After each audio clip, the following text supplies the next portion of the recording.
Opa, meu nome é Cazé, mas pode me chamar de Correria.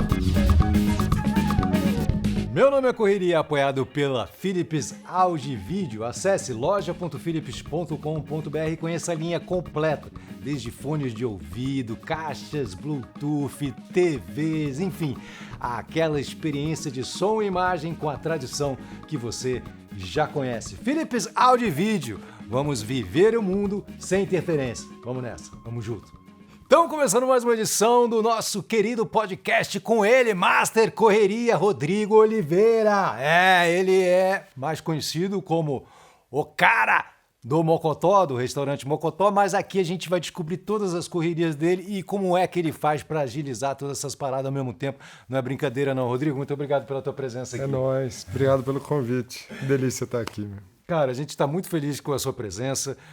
A gente sabe que as pessoas que nos assistem têm um grande carinho por você, têm um grande carinho pelas suas criações. Quem teve a oportunidade de já se alimentar de alguma refeição criada ou feita por você.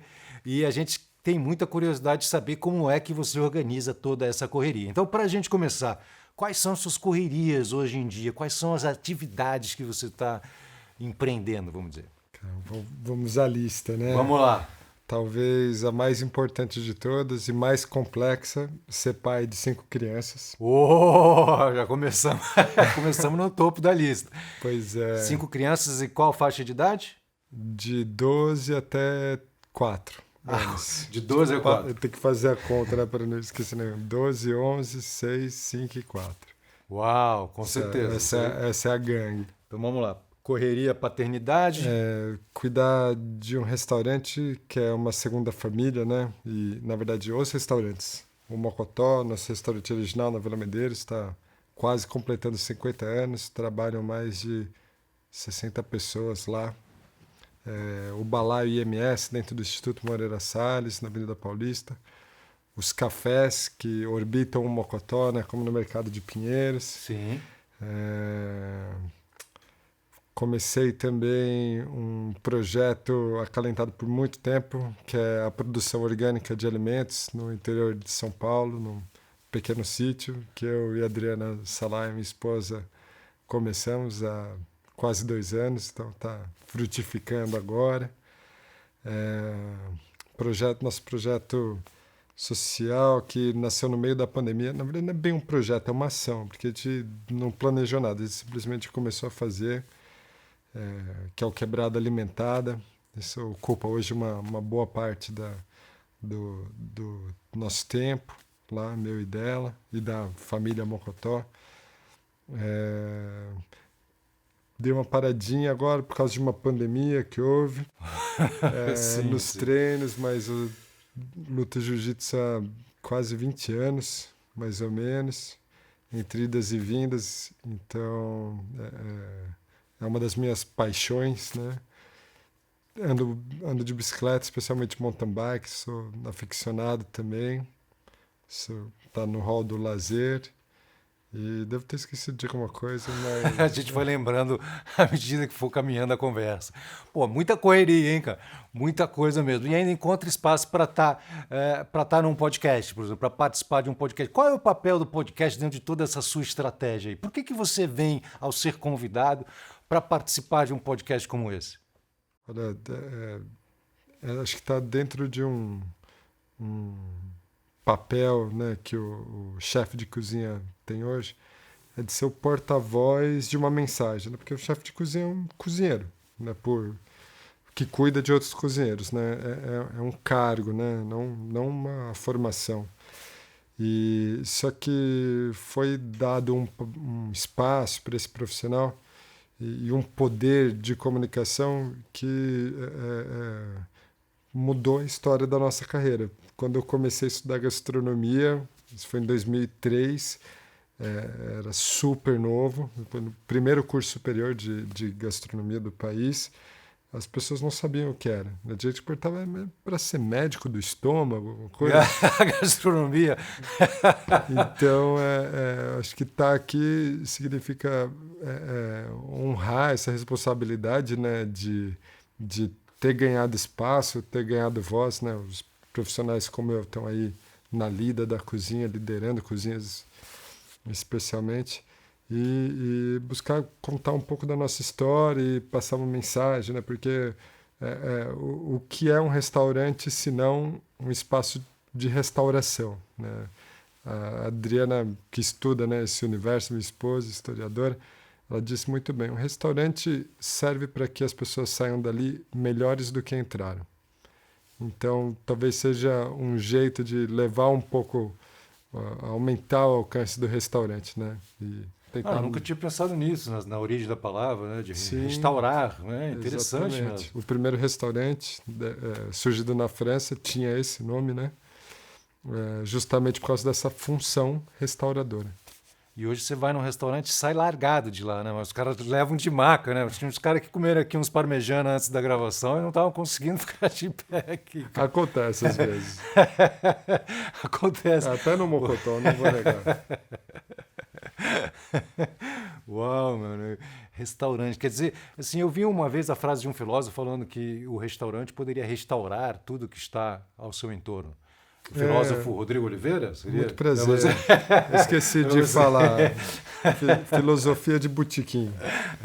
Mas... Isso aconteceu no Mocotó original? Vamos começar então, porque assim, a paternidade foi depois dos 13 anos, né? Eu imagino, né? Então, Sim. os 13 anos foi quando você começou a frequentar ali o restaurante do seu pai, é isso? Como é que foi? Sim, a contragosto dele, né? Seu José Almeida, retirante nordestino, veio a São Paulo fugido da seca, né? Junto com a minha mãe. Fugindo da fome, literalmente. E aí, depois, né, de uma grande aventura na cidade, trabalhando em metalúrgica, fundição, malharia, abre uma Casa do Norte, que é aquele misto de empório e bar, vendendo desses gêneros nordestinos. E aí começa a cozinhar por intuição, porque não tinha nenhuma formação, nem cozinhava, né, na terra natal. Começa a fazer um caldo nutritivo, restaurador, que é o caldo de mocotó. E essa receita mudou a história da nossa família, porque essa Casa do Norte, esse boteco foi ganhando fama, foi vindo mais gente, aí virou um pequeno bar com algumas mesas, né? Porque antes as pessoas comiam apoiadas nas prateleiras, em cima da sacaria ali. E aí, quando o restaurante virou esse bar, né? Esse lugar de comida, foi aí que eu comecei a frequentar e ajudar mais, porque a demanda aumentou, então eu ajudava tanto na Casa do Norte quanto nesse, né, protótipo de restaurante, assim. E aí, para desgosto do meu pai, tomei gosto pelo negócio. E aí, de novo, por intuição, porque não tinha experiência nenhuma, comecei a questionar algumas coisas que meu pai fazia. Pô, aí tu realmente... Aí você é abusado, né? E ele tinha um argumento, né? Na verdade, um argumento muito poderoso, que é fácil isso não, faz 30 anos com essa bobona que é assim que vai ser. Então, eu ouvi isso, né, aos 13 anos de idade, e pouco depois, não era lá animador, mas puta, acho que eu era ingênuo demais e achava, não, um dia meu pai vai entender. Aí ia tentando, arrumava, organizava lá, mas acho que de todo reconhecimento possível, esse é o único que a gente não conquistou ainda. Qual reconhecimento? Do seu Zé Almeida. Ah, do seu Zé Almeida, não? Ele fala, não, era muito melhor quando era antes. Sério? Quando eu entrei no Mocotó e até assumi o restaurante, trabalhávamos eu, meu pai, mais 3 pessoas. Uma estrutura que, para ser gentil, era precária, assim, por conta da própria formação, né, da caminhada do meu pai, das referências que ele tinha. E eu entendo que para ele é muito difícil também entender o Mocotó de hoje, né, o que se tornou. Mas para mim eu acho que ele nunca falaria, mas ele quando conversa com as pessoas, quando está recebendo as pessoas lá no Mocotó, dá para ver que ele tem orgulho do que está ali. São quantos filhos? Eu e minha irmã, mais velha, Sua irmã fisioterapeuta. ela não participa das atividades do restaurante. Tem muito mais juízo que eu.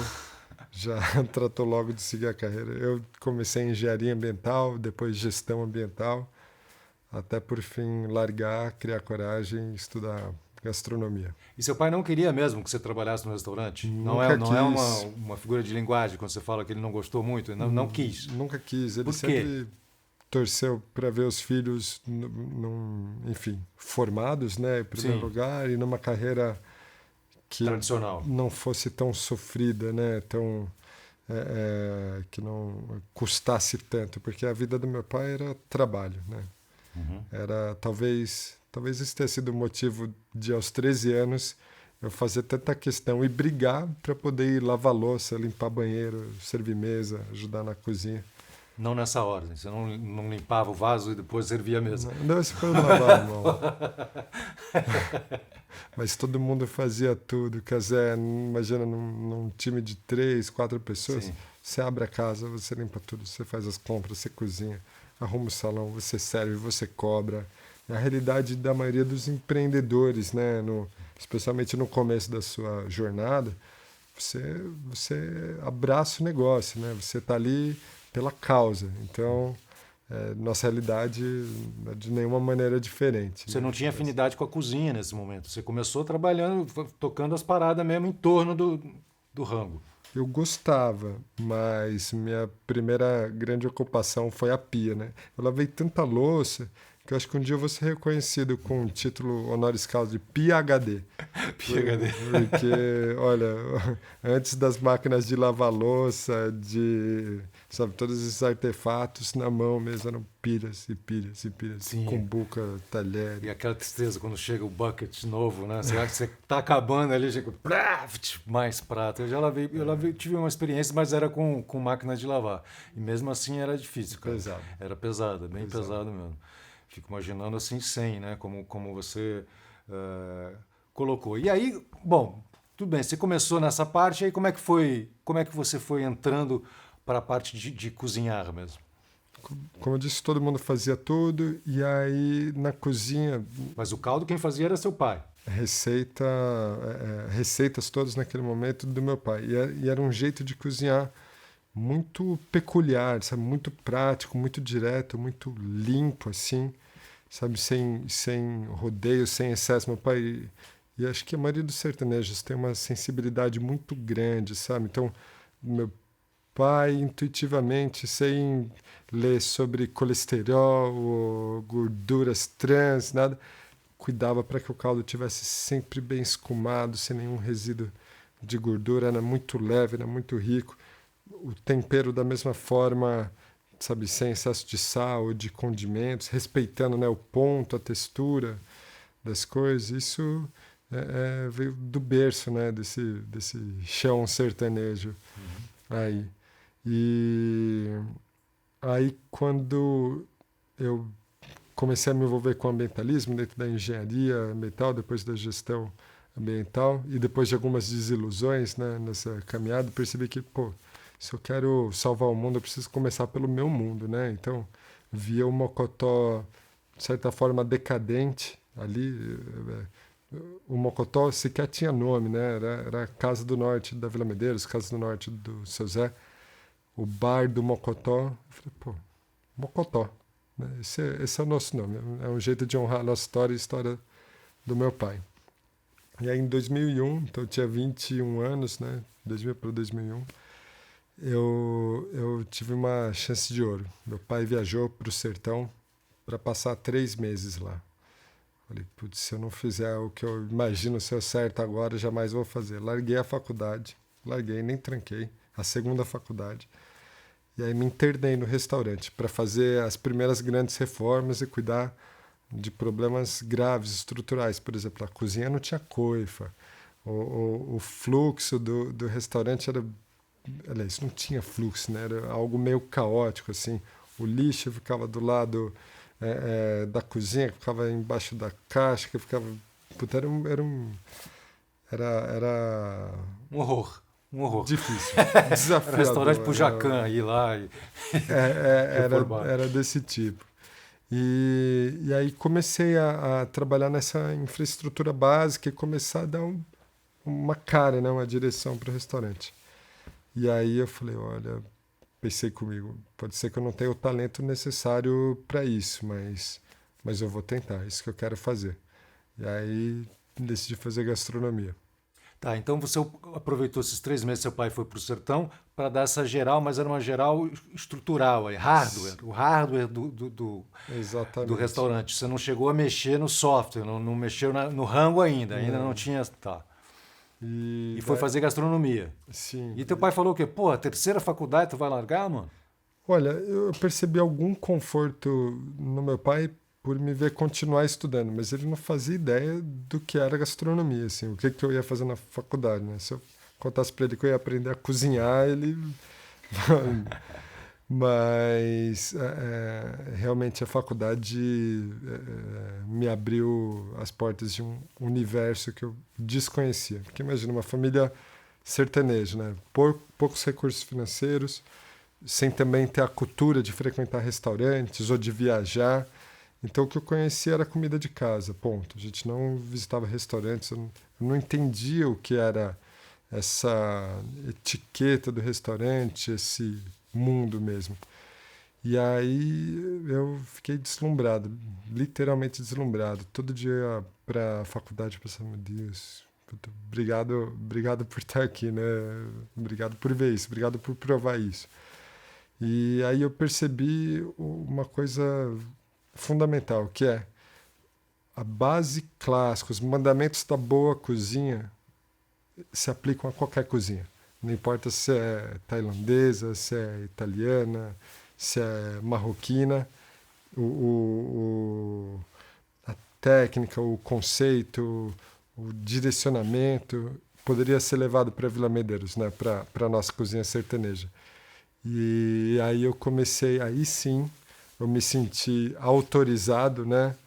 Para começar a afinar, ajustar e às vezes questionar algumas coisas da nossa cozinha, que era muito simples, né, muito limitada, eram pouquíssimos pratos, e tinha coisas que eu comia, né, no sertão, na casa da nossa família lá. Meu Deus, por que a gente não serve isso? Isso é maravilhoso, isso é incrível e tal. Eu vou falar, não, dá muito trabalho, presta não. Mas aí comecei a ajustar as coisas que estavam ali e propor algumas coisas novas. Qual foi o primeiro prato que você introduziu? Puta, lembro como fosse hoje. Um prato que está no cardápio até hoje, campeão de vendas, prato mais pedido da casa, nesse grupo, né, dos principais, que é uma carne de sol. Prato presente em qualquer casa do sertão, carne salgada e curada.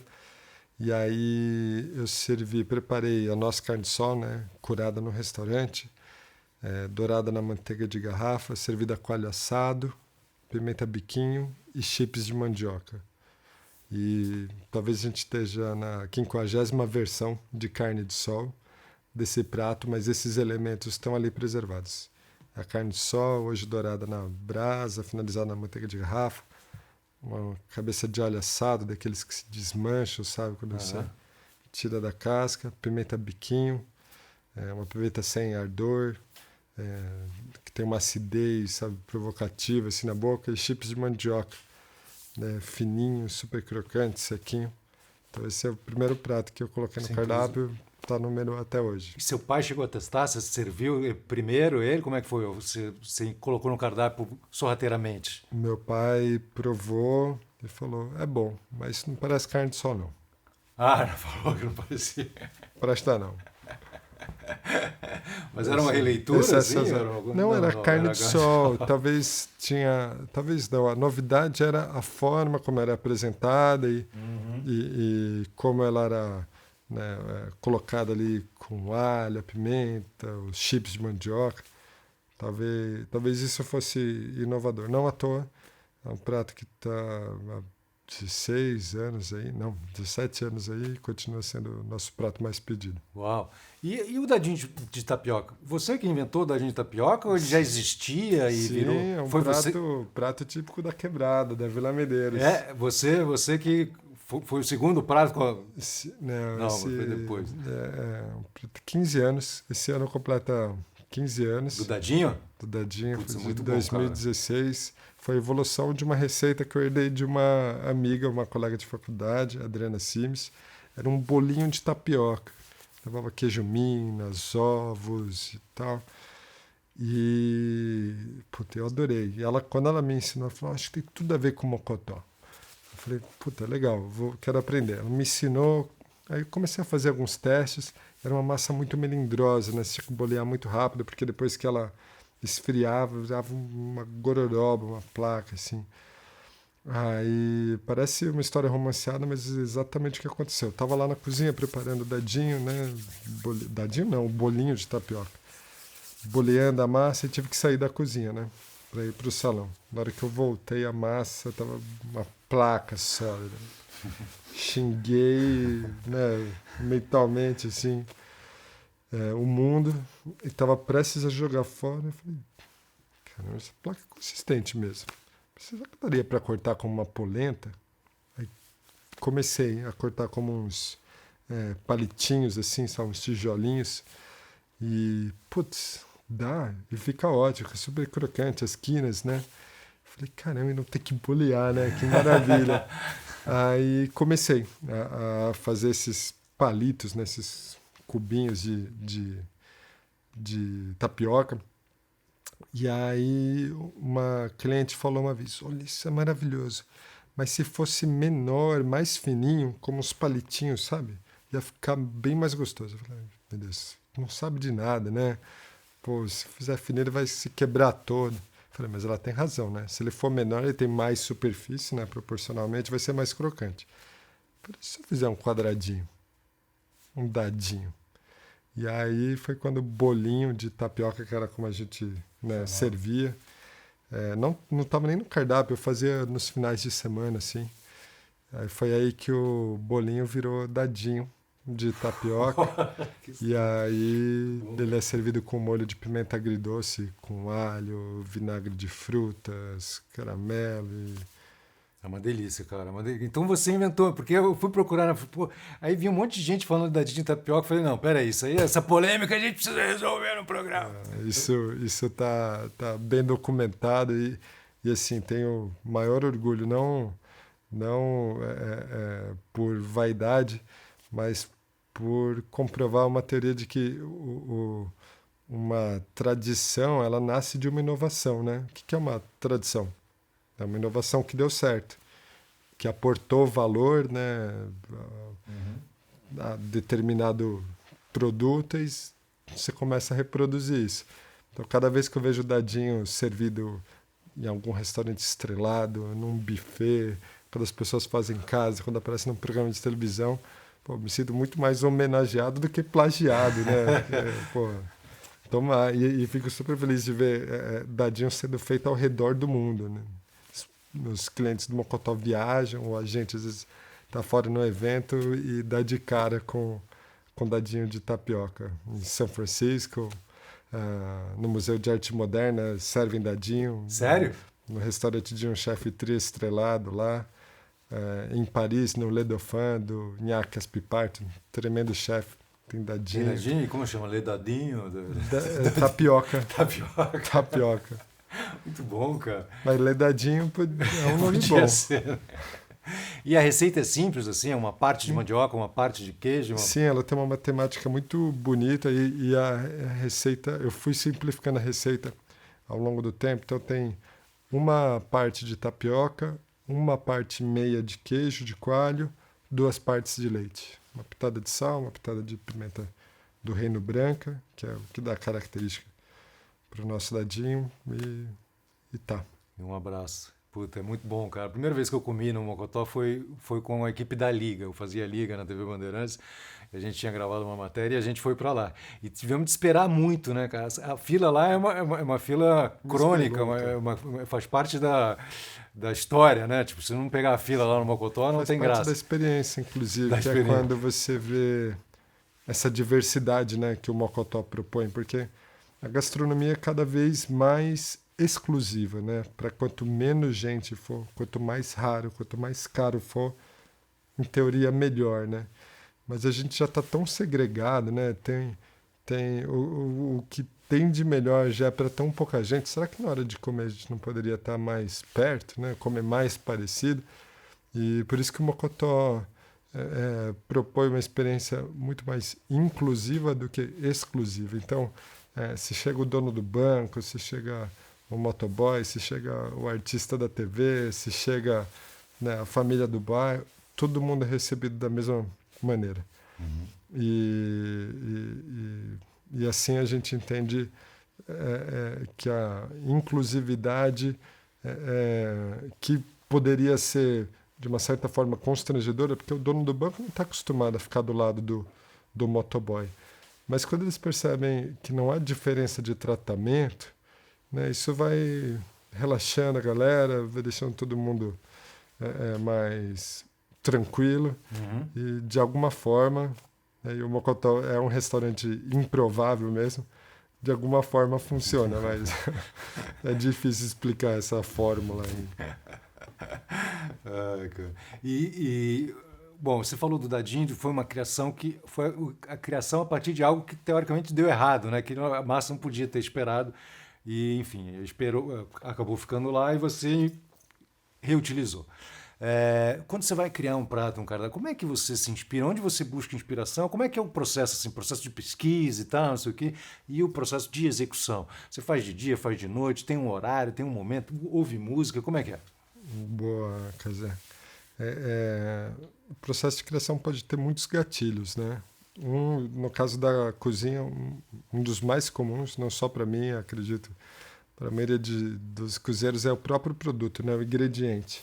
Então, você está lá na temporada de umbu, está com a fruta maravilhosa ali, pô, isso é super inspirador, né? Mas tem também a própria organização do menu. Então, você tem, sei lá, entradas, e dentro de entradas você tem as entradas mais leves, com elementos crus, mais ácidos e tal, mais frescos. Aí você pode criar direcionado para uma necessidade do menu, por exemplo. Bem como o gatilho pode ser uma demanda externa. Então, liga um jornalista e fala: a gente está fazendo uma matéria aqui sobre Pinhão, ou sobre São João, ou ceia de Natal, o prato sem glúten. Aí isso te direciona também para um caminho. Uhum. Ou, por exemplo, uma limitação. A gente assina há 6 anos o menu de uma companhia aérea internacional. Então, criar um prato dentro das limitações, né, do catering aéreo é também um motivador, né, de criatividade. Nossa, também. agora que você falou isso, cara, veio um flashback aqui, acho que foi no Ibirapuera, ali na Bienal, que é da Air France que você está falando? Air France KLM. KLM, né? Exatamente. Eu fui nesse lançamento aí. Porra, que louco, cara. Eu lembro do pessoal servindo. É verdade, tinha esquecido isso. Da Vila Medeiros para o mundo. Sempre foi nosso lema. E aí se tornou real com essa parceria. E dá para comer o dadinho no avião? Tem dadinho no avião ou não? Por exemplo, essa é uma das receitas que não funciona, né? Por conta da necessidade da fritura imediata, do consumo, né, dele logo que ficar pronto. Mas, por exemplo, escondidinho funciona super bem. Os guisados, né, e cozidos funcionam muito bem. Então, você pode ter um desafio externo, né? Uma coisa, um gatilho, alguém que, eu quero criar alguma coisa nesse sentido aqui, estou precisando disso. Pode ser uma coisa que venha de dentro mesmo, ou da fruta da estação, como você vê, os ingredientes disponíveis, mas o processo de criação ele é parecido? Você está sempre na cozinha, você está misturando as coisas, ou você está como um músico que vai pensando e colocando as notas? Assim? Sim, normalmente parte da ideia, né, inspiração, e aí para você materializar aquilo você precisa de planejamento, porque se eu penso num cozido, legal, fazer um cozido de cordeiro, por exemplo. Mas aí eu pensei que tem que ter um toque de especiarias mais presente. Então, eu preciso de comida, de semente de coentro, de pimenta de reino, de páprica e tal. Aí eu falei, mas eu quero fazer a peça inteira. Pô, eu preciso de uma marinada aí de 48 horas. Então, a parte do planejamento é super importante, né? Uhum. E aí você rabisca e vê caminhos. Vou fazer no método tradicional, num braseado, no forno, ou vou fazer em sous vide, né, que é uma técnica de baixa temperatura, e cozinhar. Aí fala, putz, vou testar os dois. Então aí você começa e no final você, né, vê prós e contras. E você testa simultaneamente, assim, para você poder comparar o sabor na hora ou não? Às vezes sim, às vezes não. Porque assim, normalmente os caminhos possíveis são muitos, mas muitos mesmo. Então a gente vai sempre pelo que a nossa intuição aponta como melhor. E se por acaso a gente estiver em dúvida entre dois processos para um mesmo resultado, a gente começa a testar pelo mais fácil. Porque se os dois derem certo, qual que é mais viável? O mais direto, né? E normalmente quando eu começo a cozinhar assim, cozinho sozinho. Não sei que seja uma coisa muito elaborada, eu posso pedir ajuda, mas cozinho sozinho. Às vezes até em casa. Aí eu testo, aí eu vejo o quão longe está do resultado esperado. Às vezes está mais perto, às vezes está mais longe, às vezes, raramente, mas pode acontecer de ser surpreendente, ficar melhor do que você esperava. Mas aí vou fazendo os ajustes. Quando eu acho que está bom o suficiente, apresento para a equipe. Aí vem a primeira rodada de feedbacks, né? Então, dão um retorno ali, a gente faz o ajuste, às vezes observa alguma coisa que eu não observei, acrescenta uma coisa, tira outra. E quando você fala equipe, são equipe de cozinheiros? Cozinha a princípio. Todo mundo da cozinha ou só os cozinheiros? Ou como é que... Acho que a equipe mais próxima, assim, a que está mais tempo na casa, que a gente tem mais liberdade, as pessoas que teriam toda a liberdade de falar, ó, isso tá uma porcaria. Entendi. Esquece essa porra aí, Rodrigo. Exatamente. Então é esse profissional. E aí, quando a gente faz os ajustes e fala, pô, isso tá bom, a gente começa a oferecer para alguns clientes. Princípio de cortesia, as pessoas provam e a gente vê também nesse momento, quando começa a servir para o salão, como que é o prato dentro da logística da cozinha, porque às vezes tem 3 passos distintos e que acaba truncando, né, o serviço e tal, isso precisa ser ajustado. Isso você está falando do pipeline de produção ali dentro da cozinha. Pô, tem que pegar um negócio que está lá, puta, não é legal. Entendi. Precisa usar o forno, a chapa e a grelha. Puta. Aí, depois desse primeiro retorno dos clientes, se a gente achar que ele passou, né, no teste, a gente começa a oferecer como um especial. Ele não está no cardápio ainda, mas a gente faz nos finais de semana, algum dia especial, oferece para as pessoas. E aí, se passar por isso, for um sucesso, a gente entender que é um prato que agrega valor, né, ao menu como um todo, aí ele pode entrar no cardápio. Então essa é a via crucis de uma ideia para se transformar num prato do E esse processo leva quanto tempo? Uma janela de 6 meses? Acho que de 2 meses a 2 anos. É mesmo, cara? Uau, tem prato que vai sendo aperfeiçoado ao longo de 2 anos? Porque muitas vezes você chega num limite assim que você já não tem mais... Você sabe que ele não chegou lá ainda, que ainda falta alguma coisa, mas você não sabe o que fazer. Você saturou. Então você tem que deixar de lado ali, deixa, esquece. E às vezes você está mexendo numa outra coisa. Putz, mas isso é o que faltava naquele prato para chegar onde... E tem pratos que não voltam, né? Que estão aí, né, na berlinda, assim, por assim dizer, que ainda não chegaram lá.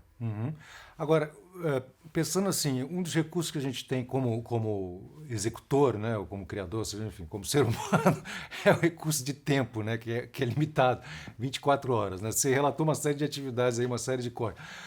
O corre do restaurante, por exemplo. Uma vez que o cardápio já está montado, de certa forma, e provado, você não tem que ficar criando o prato. Né?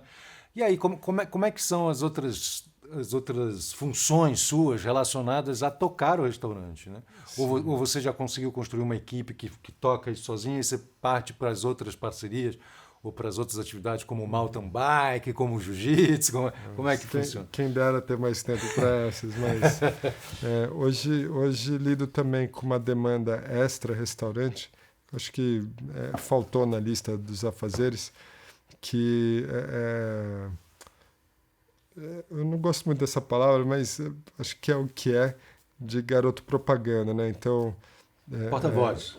Boa, obrigado. Porta-voz é melhor. Porta-voz.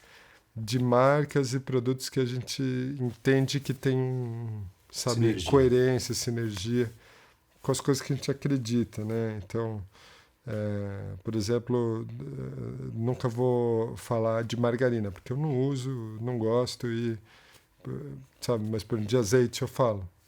E adoro.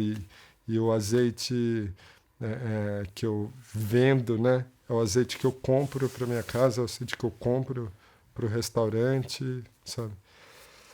É de verdade mesmo. De verdade, sim. Você Porque, se torna porta-voz de produtos que você consome, que você sim, acredita. Tá? porque não é meu negócio, né? Meu negócio é restaurante. Então, eu posso me dar o luxo, né, de selecionar e trabalhar só com gente, com produtos, com empresas que eu acredito. Então tem esse tempo que você investe de porta-voz. Sim, e aí a rotina, né, de casa, né? Porque imagina, como cozinheiro, raro almoçar e jantar com a família. Então tem um primeiro grande trabalho do dia é preparar o café da manhã, né, da criançada, né? E é um evento, né? Imagina, 7 comendo, né? Eu, Adri, 5 crianças ali. E você é o chefe. Sim, Muito bom. e lava a louça ainda. Porra, velho, aí tá bonito. Mas aí, restaurante. E hoje no restaurante, a minha função é muito mais executiva do que operacional. Assim. Então, significa dar suporte para as equipes, né, trabalhar nas estratégias, né, nos BOs também, porque toda relação humana, né, tem conflito. Agora, imagina num lugar que fomenta relações, né? Porque é isso, nossa grande especialidade no restaurante são relações. Então, a forma como a gente se relaciona com o alimento, né, com a natureza, entre si, entre equipe e clientes, com a comunidade, com o mercado, é muito complexa essa Muito teia complexo. do restaurante, né? Então, são centenas de fornecedores e prestadores de serviço para você conseguir servir um almoço, né? Então, hoje meu papel está muito mais em torno do restaurante como um todo do que propriamente da cozinha. Que, sem dúvida, né, talvez a parte mais divertida, né, do negócio, mas acho que é isso. Acho que esse é o meu papel hoje dentro do... E você tem essa correria diária, assim, você faz isso todo dia, você tem que cuidar dessa, tem que coordenar essa produção, vamos dizer, alimentar diária.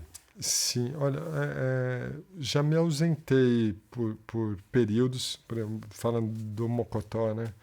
Uma casa de 48 anos, tem gente que tem 40 anos de casa, né? Tem gente que chegou lá, eu tinha 1 mês de vida, que é o caso do Josafá, o Bigode. Então, o Mocotó tem autonomia. Todas as casas têm, porque a gente entendeu já faz algum tempo, ainda bem, que você precisa fomentar as lideranças ali, apoiar, desenvolver, premiar, para que você tenha um trabalho excepcional, um resultado excepcional. Né? Isso vem diretamente de pessoas excepcionais. Não, e o que você está falando tem muito a ver com quem nos assiste também, que eventualmente tem um talento, tem uma determinada habilidade, mas se você quiser escalar o negócio, se quiser escalar a sua correria, você tem que formar pessoas mesmo, né? Porque você tem que juntar mais gente para fazer aquilo, né? Senão... Sim, e se você quiser ter alguma vida, né? Porque o que eu penso é que você deve ter sucesso ao longo do tempo. Então, não adianta também sair numa corrida desenfreada, né? Por mais, melhor, e se queimar no caminho, ou queimar a sua equipe, né? Então, eu acredito, né, que acho que o nosso estilo é muito mais de pregar e praticar uma evolução do que uma revolução. Então, a gente imagina que todo dia abre as portas de um restaurante um pouquinho melhor do que o do dia anterior. E, claro, né, no começo, quando a gente saiu de praticamente nada, pô, a evolução era muito mais visível, né? Pô, você troca um saleiro de plástico encardido por um saleiro de vidro com acabamento melhor. Pô, já é uma evolução, um restaurante melhor. Você acerta uma receita, um método que, né, fazia qualidade oscilar. Pô, já é um restaurante melhor. Compra um forno combinado. Pô, lembro até hoje o primeiro forno, né, que é um equipamento de cozinha assim, profissional. O primeiro equipamento que a gente comprou, que eu comprei escondido do meu pai, né? Tem uma história boa. Eu lembro que custou R$ 15.000. Eu fiquei com dor de barriga 2 dias quando assinei o contrato. Foram 5 prestações de R$ 3.000. Lembro até o dia do vencimento Que dia do que boleto, 12. 12? Dia 12. E aí eu falei, pô, meu pai vai me matar, mas eu sabia que a gente precisava daquilo, né? Tinha pratos do menu que eram inviáveis e a gente sofria para fazer nos equipamentos convencionais. E aí meu pai chegou o forno, né, finalmente, a gente conseguiu instalar. Meu pai passou pelo forno no primeiro dia, não falou nada. Segundo dia não falou nada, só notou no terceiro dia. Esse forno aí é novo? Pai, por causa dos escondidinhos, né, dos preparos, das carnes e tal, porque precisava... Mas e o outro forno, que estava novinho, fez o quê? Eu dei pro nosso primo lá, né, que estava sem o forno lá no bar. Pô, mas que isso é besta. Quanto custou? Puta. Eu falei, minha nossa, e agora quando eu falar que eu paguei R$ 15.000? Assim, se juntasse toda a nossa cozinha, aliás, tudo que tinha no restaurante não dava R$ 15.000, né, de material. Aí eu falei, foi 3.000. Foi o que me ocorreu ali na hora. 3.000? Mas é besta mesmo. Pipoca era a nossa cozinha, né? Pipoca comprou um Fusca novinho, 2.700. Paga 3.000 num forno. Me marcou. Nunca esqueci.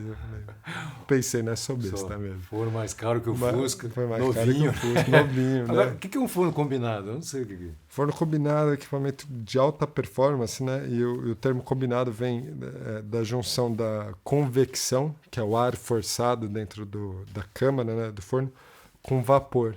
Então você não controla só a temperatura, você controla a temperatura, umidade e velocidade de circulação do ar, mas controla com precisão de grau em grau. Assim. Então é um equipamento realmente de alta performance na cozinha. E tanto que hoje, né, tanto na produção, na finalização, confeitaria, todas as nossas sessões lá tem pelo menos um forno combinado. Entendi. Quantas unidades mesmo você tem agora, então? O Mocotó, né, Sim. a casa matriz, tem o café no Mercado de Pinheiros e no Shopping D, Mocotó para viagem em Guarulhos e na Moca, o Balaio IMS, no Instituto Moreira Salles, com café no quinto andar. E estamos prestes a abrir nosso primeiro restaurante Além Mar, que é em Los Angeles. Legal. Na Califórnia, um projeto que está em andamento há 4 anos já. Escolheram o sertão também. Los Angeles é sertão, né? Sim, acho que Los Angeles escolheu a gente, na verdade. Então, mas peraí, olha só. Essas atividades aqui no Brasil, que você falou dos cafés e tudo, não sei o que, você está gerindo mais ou menos quantas pessoas? Olha, 200 e poucas. 200 e poucas pessoas, tá? Diretas e indiretas, né? Sim, quer dizer, é uma coisa que consome bastante tempo seu, você evidentemente que tem uma equipe, tem uma série de processos e tem a questão da cultura. A cultura, dá para perceber, assim, é uma coisa que é bem importante para você. Quando você se refere à comida, você não fala... Você se refere especificamente à comida do sertão, comida sertaneja, né? Não usa o termo nordestino, por exemplo. E a gente está falando do sertão de Pernambuco, olha? É a nossa grande inspiração, mas não só, né? Porque o conceito do sertão maior são as terras distantes, né? As terras interiores, né? E tem uma certa marginalidade nisso, né? Então, né, nossa família sai do sertão pernambucano, chega na Vila Medeiros, né? Sertão paulistano, ali numa beirada da cidade, ali na Zona Norte. Então, esse recorte de cozinha sertaneja vem por acho que quase que é uma condição da gente aprofundar nosso trabalho, porque a cozinha nordestina é tremenda, né? Gigantesca. Nem para não chegar na cozinha brasileira, né? Mas pensa, tem a cozinha do litoral, né? Com uma marca muito forte, né? Aí a cozinha do recôncavo baiano também, que tem uma influência cultural aí, né? Que é determinante para a formação de ícones como o acarajé, né? O bobó e vários, né? ícones das cozinhas afro-brasileiras aí. E a nossa cozinha sertaneja, né? Que toma partido de elementos muito simples, né? De produtos que a princípio não têm grande valor gastronômico, mas eu sinto que se o sertão, né, é uma terra de abundância ou de exuberância, como é, por exemplo, a Amazônia ou a Mata Atlântica, né, que são biomas super festejados na gastronomia, o sertão é assim um lugar de sabores profundos, sabe? De intenso, de uma mensagem simples, mas sabe, muito poderosa, muito Você acha direta. que o sertão ele tá presente na alma do menu, na alma do cardápio, ou ele transgride esses limites e vai para a cultura do restaurante, da equipe como um todo, de alguma forma? Não, mas com certeza, É? né? Como que aparece Esse isso? legado sertanejo, acho que em pequenos e grandes gestos, né? Tá a olhos vistos na decoração da casa, nas cores, no rosto das pessoas que trabalham ali, com muitos deles também descendentes de imigrantes nordestinos, muitos deles nordestinos também.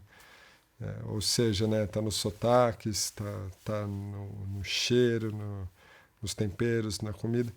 E também nos gestos mais sutis, sabe? Do acolhimento, da generosidade genuína, né? Porque quando você tem muito, dá, o que está sobrando é fácil. E quando você tem muito pouco, ou quase nada, e acho que os grandes gestos de generosidade, os maiores que eu já vi, foi de gente que tinha muito pouco. Também. E Impressionante, né, cara? é impressionante.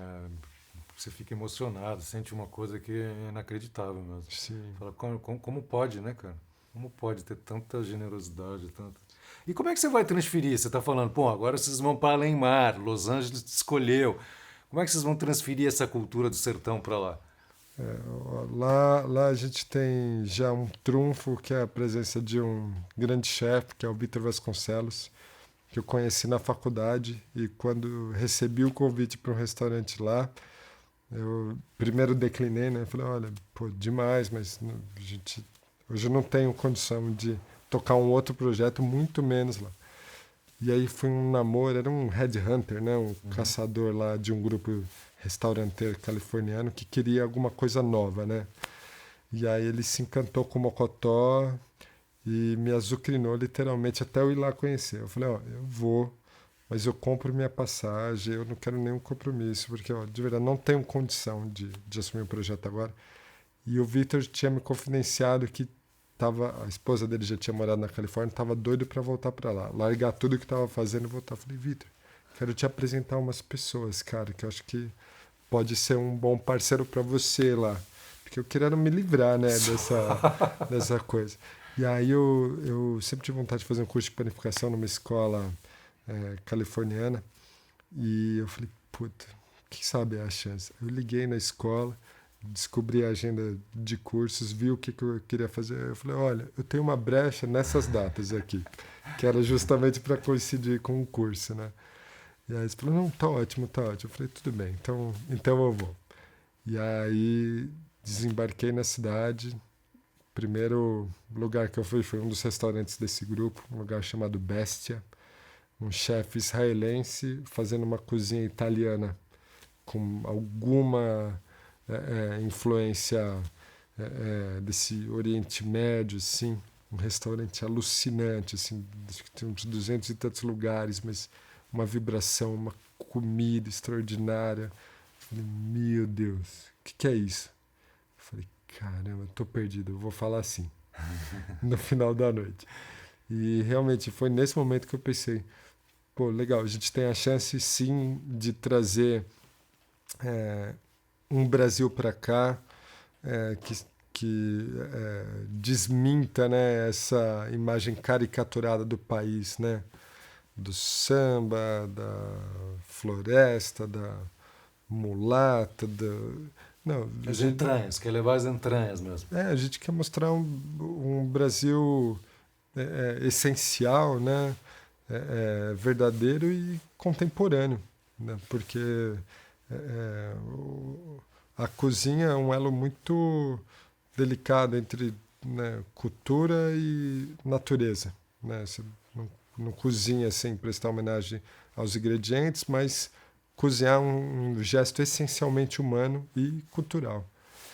Então, é uma chance muito grande de mostrar o Brasil e de criar conexões, né? Relações com a nossa cultura, com a nossa gente, com o nosso produto, e fomentar turismo, fomentar a indústria, né? E aí eu pensei, puxa, é a chance, né, de levar o Brasil, mas é a chance também de trazer e aprender um nível de profissionalismo, né, de gestão, pô, que a gente não tem no nosso mercado, né? Isso é outro nível, isso é quase outro jogo, né? Não é só uma outra liga, é quase um esporte completamente diferente. Uau, tipo um NBA, né? Tipo o basquete americano e o basquete no restante do mundo. Mas, cara, eu fiquei louco para saber que coisas são essas, assim. Uma das coisas foi visão de longo prazo, né? Não é no dia a dia ou no amanhã que você concentra a estratégia do negócio. Por exemplo, você fala de faturamento, de salário, você fala um ano. Isso é o curto prazo, né? Ah, qual que é o salário? $50 mil, $100 mil, $150 mil no ano. Ah, qual é o faturamento? É isso. Qual é o resultado? É esse. Então, o curto prazo é um ano. E outra coisa impressionante também é a velocidade de escala, né? Então você começa um negócio, deu certo, dali a pouco você tem 3 unidades, dali a pouco já são 15, dali a pouco já está no mercado, você tem 100 disso. Não que seja um desejo, né, nesse momento, replicar as coisas, tanto que todas as nossas escolhas aqui, seja quando a gente abriu o Esquina Mocotó, que foi nosso primeiro restaurante além do Mocotó e nosso restaurante mais premiado, né, até hoje, foi justamente para não fazer o mesmo que a gente fazia. Da mesma maneira, quando abriu os cafés, com uma linguagem própria, quando abrimos o Balai MS, também foi uma evolução da história do Esquina, mas é outra linguagem, outro recorte. E da mesma maneira, nos Estados Unidos, Los Angeles, te conto uma outra história também, que fala de Brasil, né, de um Brasil plural, assim como o Balai MS fala de um Brasil sem fronteiras, assim, mesclando, né, produtos e técnicas e tal. Nos Estados Unidos, especialmente por estar ali num celeiro de grandes produtos, que é a Califórnia, a gente vai fazer uma cozinha brasileira, mas que reconhece o seu contexto, né, o seu entorno. Então, não faz sentido ignorar a quantidade e a diversidade de produtos locais que tem ali e forçar, enfim, a introdução de um produto que ou vai chegar com má qualidade ou vai chegar com um valor, né, inviável. Então esse é o projeto esse é o projeto americano, né? Levar esse Brasil, né? O que a gente entende, né, que deveria ser a imagem do Brasil lá fora, e trazer know-how de restaurante, de gestão e tal. Certo. E você já começou a trabalhar nesse cardápio? Já desenvolveu o cardápio? Sim, são 4 anos de trabalho. O Vitor, que vai ser o chefe do restaurante, está morando lá há 3 anos já, com a família, trabalhando exclusivamente em desenvolver esse projeto. O restaurante está pronto. Já fizemos alguns testes, né, pop-ups, mas por conta das restrições de entrada no país, a gente esperou até as restrições acabarem ou diminuírem lá, porque até pouco tempo você não podia sentar gente dentro do restaurante. E agora, né, com a melhora, né, da situação lá, então a gente já está pronto para operar. Então, em agosto, estou saindo para os Estados Unidos com uma parada obrigatória no México, né, para quarentena. E vamos abrir esse restaurante. Ah, é? E já tem data já? Quando é que é? Dia 1º de setembro. 1º de setembro, olha só, cara. Que loucura, hein? Cai o quê? Tudo indica, né? Porque como tem muitas variáveis, mas 1º de setembro a gente faz o primeiro teste. Que bacana. E você pode adiantar alguma coisa desse cardápio pra gente? Pode falar alguma coisa, de revelar? Como é que... Olha, tem alguns clássicos, né, das nossas casas. Por exemplo, você vai comer dadinho de tapioca lá, os torresmos também. Mas, por exemplo, estamos fazendo um arroz negro local lá, excepcional, cozido, né, com caldo de peixe, com lagosta. Então, é um arroz caldoso, que é servido com uma lagosta, que é um símbolo ali, né, da região, e um molho de moqueca, né? Então, um molho airado de moqueca. Então, muito simples, um arroz negro, mas muito bem temperado, cozido nesse caldo, enriquecido, né, com a cabeça da lagosta, com peixe e tal. Lagosta dourada na manteiga, assim, na justa temperatura. E esse molho de gostinho de Brasil, né? Molho de moqueca terminando esse prato. É um prato que só é viável ali, né? Que só faz sentido ali. Entendi. Uau. E 4 anos, cara, jamais imaginar que tem um projeto para abrir um restaurante de 4 anos, pô, para desenvolver tudo. Algumas reviravoltas, né? Claro. Dentre elas uma pandemia, mas, por exemplo, o projeto nasceu dentro de um hotel histórico em Hollywood, que é o Roosevelt. Foi palco da primeira cerimônia do Oscar, por exemplo, né, ali na calçada. Mas como era um prédio tombado, depois de quase um ano de projeto lá, a gente teve a negativa das alterações que eram necessárias. Então, aí o projeto moveu para um outro hotel do grupo que estava sendo construído, um hotel super bacana, no West Hollywood, com previsão de inauguração em 2020. Veio a pandemia, a obra, né, que já estava com um pouquinho de atraso, aí atrasou demais, né, por motivos óbvios. E aí esse grupo que estava abrindo 4 hotéis, né, ao mesmo tempo, né, freou para ver o que ia acontecer. Então o hotel está lá sem estar terminado ainda. E aí nos apresentaram um ponto no Arts District que, se a gente desenhasse, né, o restaurante que estava nos nossos sonhos desde o primeiro momento, seria esse restaurante. Que a gente pensou, olha, que a gente propôs, né? A gente queria um lugar pequeno, onde tivesse, né, controle de tudo, né? Algum controle, né? Porque o restaurante é quase caótico, né? Mas que estivesse mais próximo. E uma operação no hotel é tudo menos pequeno, né? Um restaurante para 400 lugares, aí tem o bar no rooftop, aí tem o room service, você tem banquete, tem evento e tal. Então, quando a gente viu esse ponto, quando nos apresentaram esse ponto, que era um restaurante também de sucesso no passado, a gente falou, puta, é esse o lugar que a gente estava esperando o tempo todo. Então, que legal, cara. Né, toda essa volta, uma pandemia, inclusive, para a gente chegar no lugar que a gente desejou desde o primeiro momento. Que incrível. Como vai chamar? Acho que é segredo ainda. Segredo ainda? Mas é dia 1º de setembro, tá chegando, pô. Tá bem perto. Sim, mesmo. Mas eu deixo já o convite para você, para quem está nos assistindo, para nos visitar. Opa! Só mandar a passagem para nós, não é? Na correria, Sentir um gostinho de Brasil lá em Hollywood. Boa, que interessante, cara. 4 anos eu realmente fiquei de cara agora. Eu não tinha ideia de que um projeto Sim. como esse poderia levar tanto tempo. Nem nós também.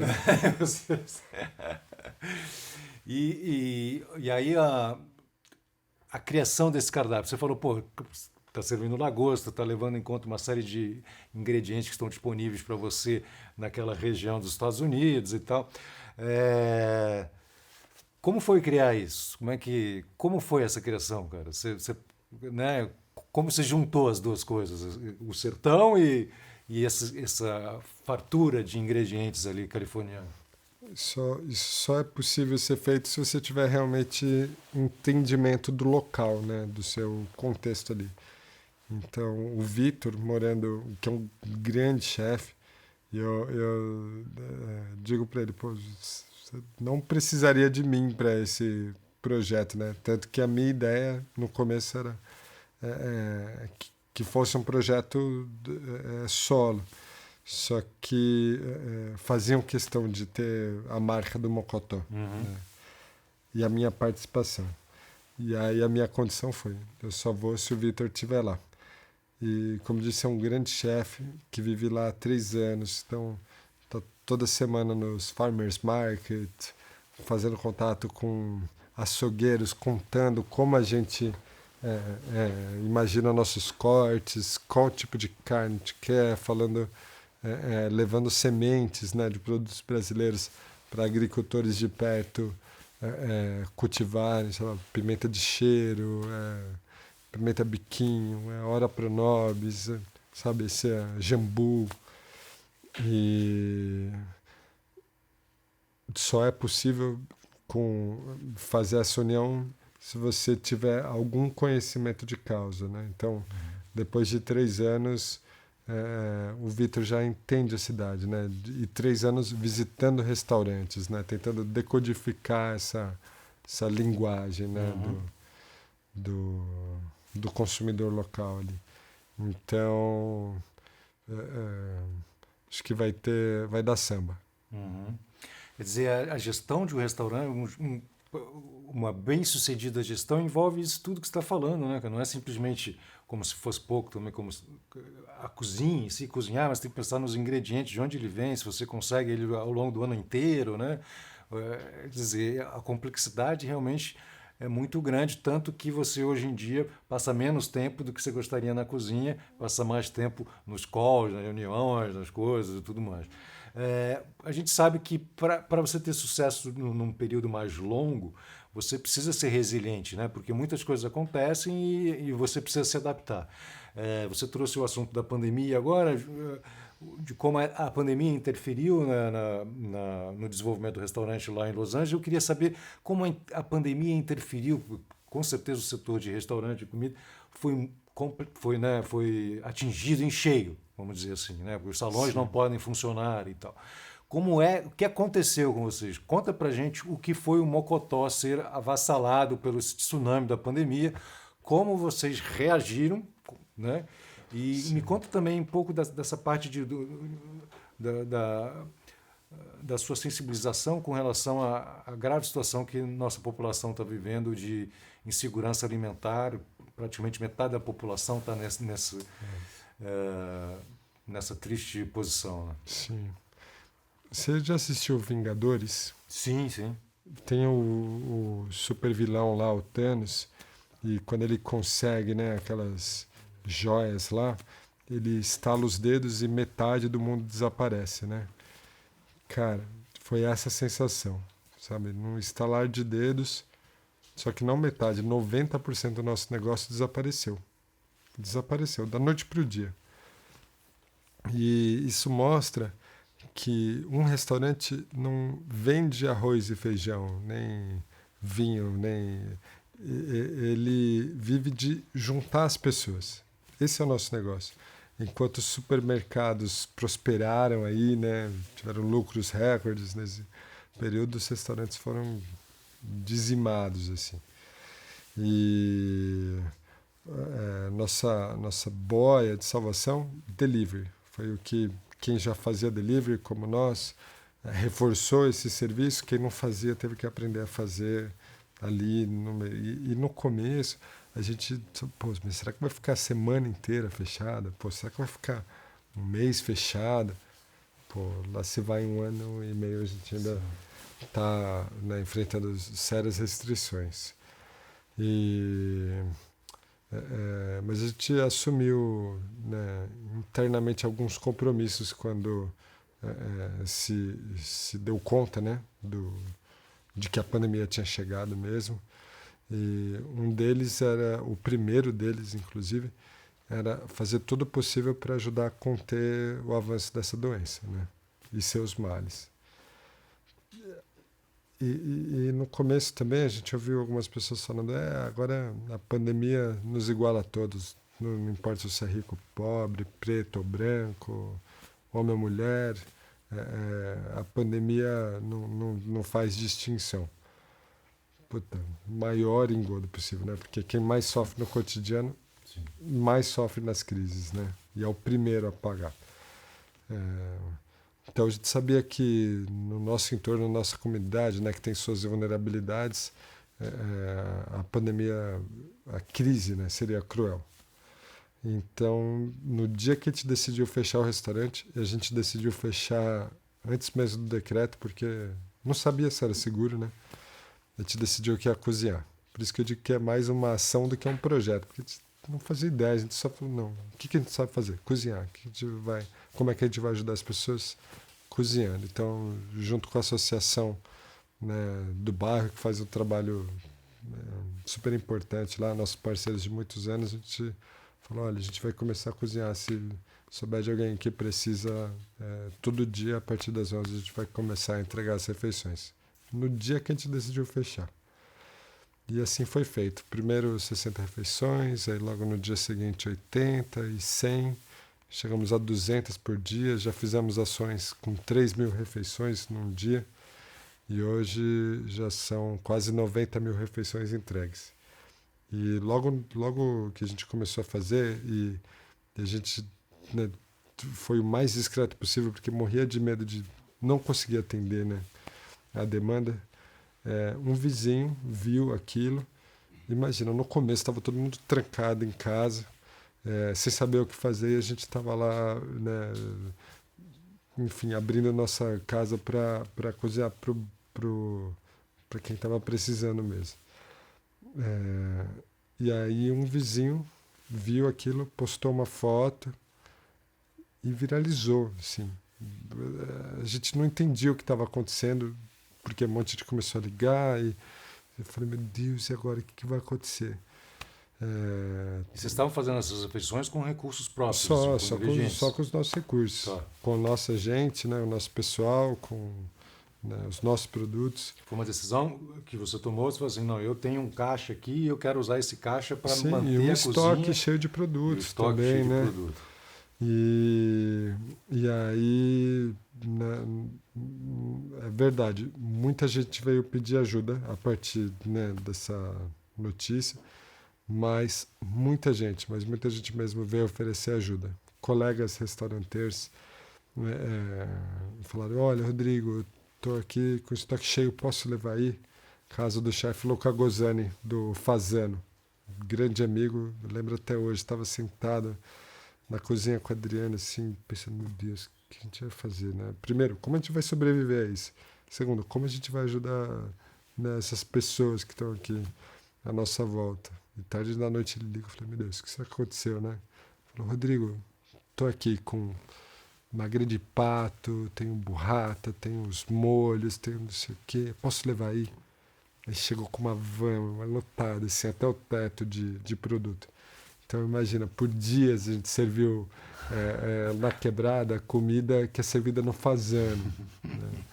E foi assim com a Paula Carosella, do Arthurito, que falou também, olha, eu tenho isso, eu tenho aquilo, eu tenho um monte de cogumelo fresco, tenho...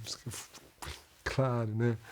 E a nossa ideia, quando pensou em cozinhar, foi entregar mais do que uma refeição, mas uma porção de dignidade para essas pessoas. Porque quem nunca se sentiu transformado, né, ou tocado, acalentado por uma refeição? E a maioria das pessoas nunca tinha comido cogumelo, não sabia o que era uma massa fresca, ou talvez nenhum molho feito, né, com propriedade, uma carne cozida, sabe, no ponto certo, e condimento, sabe, com cominho ou páprica, né, fazer parte da nossa cozinha também. E a gente percebeu que era importante. E logo no começo, no primeiro mês, a gente recebeu, numa dessas doações, algumas cestas básicas. A gente pensou, pô, o que a gente vai fazer, né? Desmonta isso para fazer, né, as refeições. E aí a Adra falou, não, vamos encontrar famílias que precisam, a gente entrega. Mas aí ela falou, mas não vamos entregar só a cesta básica, vamos, né, entregar alimentos frescos, porque essas pessoas já não têm acesso à saúde. Se elas estiverem desnutridas, né, pô, é o fim, né? E aí a gente encontrou uma associação que trabalhava com agricultores familiares que estavam morrendo de fome também, com toneladas de produtos sendo jogados fora porque não conseguiam nem a logística para doar isso. Restaurantes fechados, hotéis fechados, eventos cancelados. E aí a gente falou, pô, é um jeito de ajudar lá também, né? Então, o que começou com, acho que 20 cestas, foi a primeira doação que a gente recebeu. Hoje já são quase 400 famílias que todos os meses recebem, né, cesta básica, cestas de higiene. São algumas centenas de toneladas já de alimentos entregues, né, para a família, com uma ajuda de incontáveis corações e mãos aí, né, que estão na luta todo dia e, enfim, trazendo alimentos, trazendo recursos. Eu penso, né, pô, se a pandemia foi capaz de construir uma ponte, né, entre a Vila Medeiros e os Jardins, entre o Mocotó e o Fazano, pô, a gente tem que tirar alguma coisa de boa, né, alguma grande lição nisso. Eu pô, sou um otimista, né, quase irresponsável, mas eu espero, e era um dos nossos compromissos, né, quando a gente entrou nisso tudo, era sair melhores do que antes. Mas e existe um espaço como esse aqui também para que você possa também inspirar mais pessoas, né, cultivar as pessoas, enfim, a gente também usa a comunicação para isso também, para promover boas ideias e para promover os porta-vozes de boas ideias. Então a gente fica muito feliz também que você esteja aqui com a gente. A comunicação é um dos nossos ingredientes da nossa cozinha, né? Falar é muito importante, mas ouvir também é extremamente fundamental. E pensando nisso, a gente vai te dar um presente que são os fones de ouvido para você ouvir coisas bacanas, para você ouvir músicas bonitas, para você ouvir aquela palestra daquele restauranteiro específico, naquele momento que você quiser. É um presente nosso, é um fone sem fio, com cancelamento de eco, tem 18 horas de reprodução, cara, para você ouvir a fina flor da inspiração. Demais. Tô fazendo, uma das coisas que estou fazendo, estou aprendendo francês. Ah, é? Sozinho, né? Comprei um curso online super bacana. E aí, nos momentos de deslocamento, ou quando eu estou, sabe, numa tarefa de concentração, aí vou lá na aulinha de francês. Ainda estou começando, mas vai ser perfeito, super útil. Você não sabe, esses fones falam francês, inglês, português, qualquer língua. Feito para mim. Até a língua sertaneja. É um presente seu, um presente nosso para você, agradecendo o seu tempo aí. Vocês não sabem, é correria mesmo. A gravação era mais cedo, ele não pôde por causa do restaurante. A gente é correria também, se adaptou, jogamos mais para frente, falamos com o estúdio e tal. E é isso, com amor, carinho, com vontade, a gente consegue realizar as coisas. Quem quiser te acompanhar nas redes sociais, saber das novidades, seja da sua plantação orgânica, seja do delivery, seja das quentinhas que vocês seguem distribuindo, como é que faz para te achar? Rodrigo Mocotó, tudo junto, é nóis. @Rodrigo Mocotó, Instagram, Twitter, tá tudo lá, é só Facebook. Só colar Facebook. E se você quiser nos acompanhar também, meu nome é Correria, sem oe.com.br. Você assiste todos os episódios, esse do Rodrigo. Assista e reassista. Aquele que ele falou, a receita do dadinho de tapioca, você não pode perder. Você pode tentar fazer até o prato que ele vai fazer na Califórnia, mas aí já é mais complicado. Agora, uma porção de tapioca, 1,5 porção de queijo meia cura e 2 porções de leite? Só errou o queijo. Queijo de coalho. Queijo coalho. Esse é a receita muito bom. do dadinho tapioca. Rodrigão, muito obrigado, cara. Obrigado a você, Casé. Infelizmente, o escritório que a gente tinha ali da Estriquininha Desenhos Animados, do lado do Mercadão de Pinheiros, a gente fechou por conta da pandemia, mas eu sempre comia bastante lá, tenho saudade e vou voltar para mandar ver esse na chapa lá. Muito obrigado, querido. Trazer pão de mandioca para você na próxima. Valeu, obrigado. Obrigado, Casé. Valeu, pessoal. Até a próxima aí.